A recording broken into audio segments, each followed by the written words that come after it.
Champagne, Prosecco, Cava, sparkling wine, in essence, bubbles. And its beginnings date back to the 16th century. Actually, before then, that's when the Romans brought over and planted vineyards in northeast France. And the stories vary. The first champagne created in France by accident, bubbles were considered a no-no when it comes to wine, to monks refining the process and making significant contributions. And to this day, the word champagne synonymous with luxury, elegance, and celebration. Here at Irvine and Roberts, their story with bubbles starts in 2018. Thanks to a lot of patience, it's almost time to pop the cork. Sure? Yep. Oh, nice. Yeah, that's pretty clean. Irvine and Roberts winemaker Brian Gruber cracks open a 2018 bottle of Blanc de Blanc. It's not quite ready for the tasting room, but Gruber says it was time for a taste test. When you're making sparkling wine, you finish a wine, you put it in a bottle with yeast and sugar, put a cap on it and lie it down. And that little bit of yeast and that little bit of sugar ferments in the bottle, and since there's nowhere for the CO2 to go, it goes into the wine and creates bubbles. Gruber says that part doesn't take very long, maybe a couple weeks or a couple months, but the goal, he says, is to create something special. High-end sparkling, some of the best in the world, can sit for years.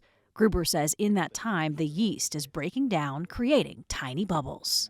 Younger wines have bigger, fatter, more coarse bubbles. The older wines have finer and finer bubbles. And then it also creates these amazing flavors. It's sort of thinking about like aging a wine, where the longer you age it, all these secondary characteristics come out. So a young wine's going to be very fruit-based. But these older wines, as the yeast breaks down, you get these beautiful flavors of sort of butter and toast and brioche and all these secondary flavors that we just love in sparkling wines. In champagne, there's a minimum of 2 years lying on its side to be considered champagne. But some of the very best cuvées will be sometimes 5, 7, 8, 10 plus years on the bubbles, on the lees before they get disgorged. And they just get that much more texture and that much more weight and then just get that much more beautiful. So what we're trying to find here is how long is the right time to age to achieve the goals we're trying to achieve. Gruber officially joined the Irvine and Roberts team at the beginning of 2022, but he's no stranger to the winery or this vineyard. For the last 8 years prior to moving here, I've been the winemaker with Barrel 42, which is a custom crush winery in Medford. Worked with Quaddy North, but then about 20 other brands. And in 2015, the Irvines found us and said, hey, we need some help. We're going to build a winery. We have a wine brand. We need someone to make our wine for a few years. But in that time, I spent both of those years walking the vineyard, learning the blocks, figuring out how to pick, making the picking decisions, helping envision a lot of the wines. Even some of the ones that are still made today are ones that we started making in 2015 and 16. While a lot of the Rogue Valley is warm, Gruber says this particular site is cool. One of the highest vineyards in the valley with a north and east facing slope, helping moderate temperatures in the heat of the day. The result? Happy vines that grow Chardonnay, Pinot Noir, and Pinot Meunier, the 3 grapes at the core of any decent bottle of Bubs. So when you were walking through that vineyard back in 2015 15 and 16, yeah. And you're seeing those 3 grapes growing so well here, I mean, did bubbles pop into your brain? Well, I personally really love champagne and real champagne, and so one of the first thoughts most of us had was, well, if we're growing these so well, we should be making bubbles. It wasn't the right time to start a bubbles program then, but it didn't take long for winery owners Doug and Dion Irvine, along with their winemaker at the time, Vince Vadrine, to realize it was something they definitely wanted to roll with. 5 years ago when we came up with the idea, let's start making some bubbles, it was the obvious next step for us. And, we kind of got the still wines, figured out. And we thought this is a fantastic site and opportunity to create some bubbles. And it's going to be kind of a limited production. But we're going to grow that program over the next couple of years because we got something here. Honoring that traditional method, I think, goes right along with our story as well. And so we're just here to offer a beautiful product. Oregon is really making a mark on sparkling wine.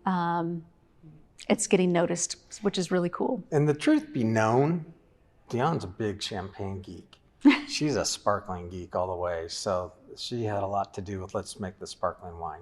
In this bottle, you can't really see it because it's dark, but in here is wine, but there's also a whole layer of yeast lying around the bottom of this. That's that yeast that's breaking down and creating all those beautiful flavors. The bubbles have been in here for years now. One major ingredient making bubbles the traditional method, or method champenoise, is patience.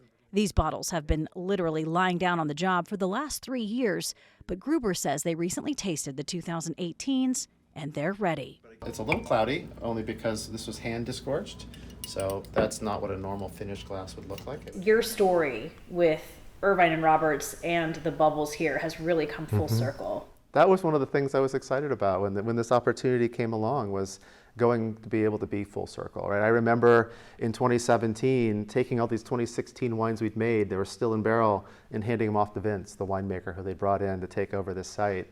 And just last fall, Vince did the same thing with me, with all the wines we had here from the 2020s, 2021 wines, as well as the bubbles. I remember tasting the 2018 bubbles together, and he's like, here it is, back to you. And so it really does feel like it's full circle.